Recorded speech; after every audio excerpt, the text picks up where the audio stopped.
আমার সন্তান। আসলে কথাটা আমি এভাবে আমার তো কেন, আপনি বিয়ে করে আপনি হানিমুনে যাননি? আপনারা বিয়ে করে আপনার বউ নিয়ে যাননি? দুটা সেলফি দেন না? আমার কি ইচ্ছা হয় না যে আমি সাকিবকে নিয়ে এতবার কক্সবাজার গেছি, ব্যাংককে গেছি, সিঙ্গাপুরে গেছি, মালয়েশিয়াতে গেছি, আমার কি মনে হয় না যে আমি তার সাথে একটু ঘুরি?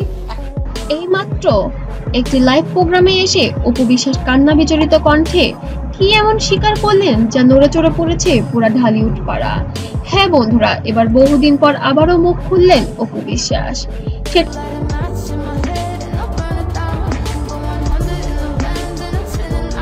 তাই এখন দেখার বিষয় কি বলেছেন আবার সাকিব খানকে ঘিরে। ঢালিউডের দুই তারকা সাকিব খান আর অপু বিশ্বাস, গল্পটা আজও সবার মনে। বহুদিন দূরত্বের পর এবার অপু বিশ্বাস মুখ খুললেন, জানালেন তিনি আবারও ফিরতে চান সাকিবের জীবনে।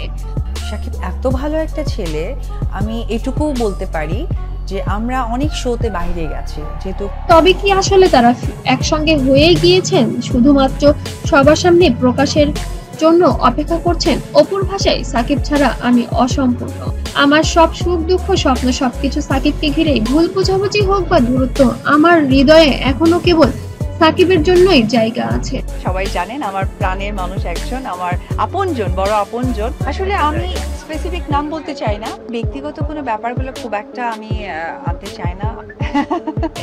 একসময় ঢালিউডে সাকিব অপুর জুটি ছিল হিট মেশিন। সিনেমা থেকে বাস্তব জীবনে সব জায়গায় তারা ছিল আলোচনায়। সেই সোনালী সময়ের স্মৃতি আজও মনে পড়ে অপু।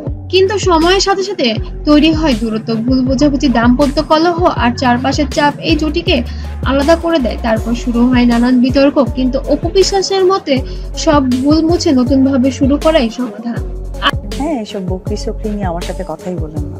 এরা যে লেভেল, যে স্ট্যাটাসে, এদের সেখানেই মানায়। আজ আমি সাকিবের কাছে একটা অনুরোধ করছি, আমাদের অতীতকে ভুলে গিয়ে আবার নতুন করে শুরু করি। আমার সন্তানের জন্যও আমি চাই বাবা মা একসাথে থাকুক। অপু বিশ্বাস এই আবেগঘন স্বীকারোক্তি ইতিমধ্যে ভাইরাল। এখন সবার একটাই প্রশ্ন, সাকিব কি ফিরবেন অপুর জীবনে, নাকি দূরত্ব থাকবে চিরদিনের জন্য?